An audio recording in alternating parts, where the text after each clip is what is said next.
মানে কথা এটা ওলাইছে যে আপোনাক অপমান কৰিছে।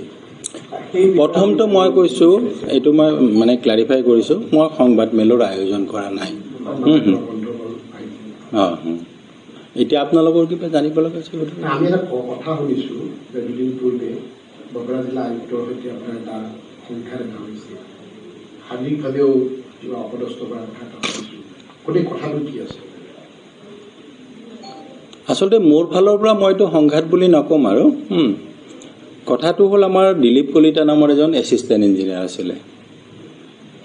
দিলীপ কলিতা এছিষ্টেণ্ট ইঞ্জিনিয়াৰজনক ডি চি ছাৰে ক'লে যে আপুনি তেখেতক ৰিলিজ কৰি দিয়ক। তেতিয়া মই ডি চি ছাৰলৈকে ফাইল দিলোঁ তেখেতক ৰিলিজ কৰা। ট্ৰেন্সফাৰ হোৱা নাই, আমাৰ এটা নটিফিকেশ্যন আছে গভৰ্ণমেণ্টৰ তৰফৰ পৰা যে আপোনাৰ within the district D C ছাৰে মানে ট্ৰান্সফাৰ কৰিব পাৰে। গতিকে ডি চি ছাৰে মানে বৈধভাৱে তেওঁক আপোনাৰ মোক ক'লে যে তেখেতক কোনোবা এটা ব্লকত এটাচ কৰি দিয়ক। তেওঁ জিলা পৰিষদৰ এছিষ্টেণ্ট ইঞ্জিনিয়াৰ আছে, জিলা পৰিষদৰ পৰা উইড্ৰ কৰি ব্লকত এটাচ কৰি দিয়ক। মই তেনেকুৱাকৈ ছাৰলৈ মই ফাইল দি দিলোঁ, মই কৈছোঁ। আৰু ছাৰেও তেনেকুৱাকৈ ফাইল চহী কৰি দিলে। এইটো 22 তাৰিখৰ ঘটনা। আচ্ছা, তাৰপিছত আপোনাৰ 23 আৰু 24 আপোনাৰ fourth Saturday, most probably fourth Saturday আৰু ছানডে আছিলে। আৰু 25 আৰু 26 মই লিভত আছিলোঁ। মই কমিশ্যনাৰ মেডামৰ পৰা মই লিভ লৈছোঁ, লিভত আছিলোঁ। তাৰপিছত আপোনাৰ আমাৰ একে সময়তে বজালীত DLMC মিটিং আছে। মই বজালী জিলা পৰিষদৰ চিও বাপেটাৰ উপৰিও তাত 29 তাৰিখে আছিলে মিটিংখন। গতিকে মই বজালী জিলা পৰিষদৰ সেই কামখিনি চোৱাৰ কাৰণে মই আপোনাৰ 28 তাৰিখে মই বজালী জিলা পৰিষদ গৈছিলোঁ। আৰু তাৰ আগদিনাখন আমাৰ এখন VC আছিলে কমিশ্যনাৰ বাইদেউৰ পৰা। সেই VCখন অৱশ্যে মই এটেণ্ড কৰিব নোৱাৰিলোঁ, মোৰ গা অত্যন্ত বেয়া আছিলে। মই ইয়াতে আছোঁ।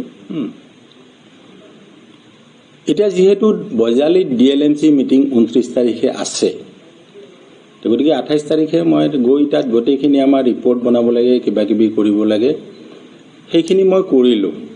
সেইখিনি কৰি চৰি 28 তাৰিখে মই তাতেই থাকিলোঁ আৰু বজালীত। ৰাতি থকা নহয়, অফিচৰ কাম চাম কৰিলোঁ। 29 তাৰিখে আমাৰ অনাৰেবল গাৰ্জেন মিনিষ্টাৰৰ তেওঁ বৰপেটা জিলাৰো চাৰ্জত আছে আৰু বজালী জিলাৰো চাৰ্জত আছে। গতিকে 29 তাৰিখে তেওঁ প্ৰথমতে বৰপেটা জিলাত আহিলে আৰু পিছবেলা বজালী জিলাত আমাৰ ডিষ্ট্ৰিক্ট লেভেল এডভাইজৰী কাম মনিটৰিং কমিটিৰ মিটিং আছে, DLMC মিটিং। গতিকে মই 29 তাৰিখে মিটিং আছে দেই, 29। গতিকে মই যিহেতু দুখন জিলাৰে চিও চাৰ্জত আছোঁ, 29 তাৰিখে ৰাতিপুৱা মই ইয়াতে থাকিলোঁ আমাৰ ছাৰৰ মিটিঙৰ কাৰণে। এই ছাৰ অহাৰ আগতেই মোক ডি চি ছাৰে ফোন কৰিছিলে যে দিলীপ কলিতা যিজন এছিষ্টেণ্ট ইঞ্জিনিয়াৰ তেখেতৰ ৰিলিজ হ'ল নে নাই। মই ক'লোঁ ছাৰ তেখেতৰ ৰিলিজ হোৱা নাই। তেতিয়া ছাৰে সুধিলে কিয় হোৱা নাই।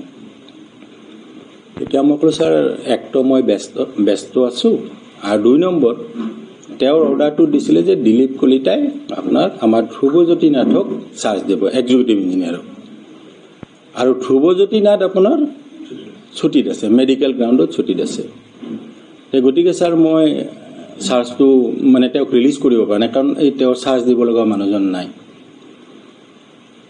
ছাৰে মোক ক'লে যে নাই, যিকোনো প্ৰকাৰে ৰিলিজ কৰি দিয়া। তেতিয়া ছাৰৰ নিৰ্দেশ মৰ্মে মই 29 তাৰিখে তেখেতক মই ৰিলিজ কৰি দিলোঁ। এতিয়া ছাৰে ক'লে যে আগতে কেলৈ ৰিলিজ কৰা নহ'ল। মই ছাৰক ক'লোঁ যে এইটো কাৰণতে ৰিলিজ কৰা হোৱা নাই, তেওঁ যাক চাৰ্জ দিব তেওঁ নাই। এই কথাতে মানে ছাৰে চাগে অকণমান খং উঠিলে চাগে ছাৰৰ। তেওঁ মোৰ লগত খুব ৰুক্ষ ব্যৱহাৰ কৰিলে, খুবেই ৰুড ব্যৱহাৰ কৰিলে। তেওঁ যেতিয়া ৰুড ব্যৱহাৰ কৰিলে, মই ছাৰক ক'লোঁ ছাৰ মইতো ৰিলিজ কৰিমেই ছাৰ, আজিয়ে কৰিম। আপুনি ছাৰ মানে ওলাই আহি তলত মোৰ অৱশ্যে গাড়ী আছিলে, মোৰ নিজৰ যিটো অফিচিয়েল গাড়ী আৰু, কিন্তু মই ইমান আপছেট হৈ গ'লোঁ আৰু ইমানেই ভয় খালোঁ মই আৰু গাড়ী চাড়ী লৈ চোৱা নাই। মানে যিমান সোনকাল পাৰি মই তাৰ পৰা লগে লগে জিলা পৰিষদৰ অফিচলৈকে গুচি আহিলোঁ। তেওঁ যেতিয়া মোক শাৰীৰিকভাৱে অপদস্থ কৰিলে, মেন হেণ্ডেল কৰিলে শাৰীৰিকভাৱে, গতিকে মই আচলতে বহুত দুইটাই, একটো ভয় খাই আৰু 2 নম্বৰ বহুত আপছেট হয়। 3 নম্বৰ তাত থকা কোনো মানুহৰ চকুলৈ মই চাব পৰা নাই। মানে মই ইমানেই লজ্জিত হৈছোঁ, ইমানেই লাজ পাইছোঁ, মই লগে লগে তাৰ পৰা মই গুচি আহিলোঁ। নাই, চিকিউৰিটিয়ে মোক একো কৰা নাই। তেওঁ চিকিউৰিটি মাতিছিলে, কিন্তু চিকিউৰিটিয়ে মোক একো কৰা নাই। মই তাৰ পৰা ওলাই আহিলোঁ। এইটো আপোনাৰ কেই তাৰিখৰ ঘটনা আছিলে? 29 তাৰিখ। মই চাই লৈছোঁ, এক ছেকেণ্ড মই চাই লৈছোঁ।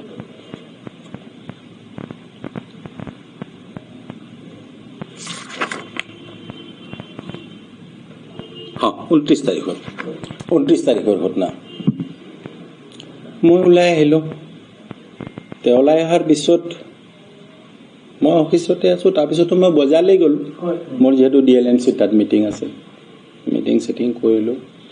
পিছদিনাখন 30 তাৰিখ, পিছদিনাখন ৰাতিপুৱা আপোনাৰ 9:15 মানত মোক আপোনাৰ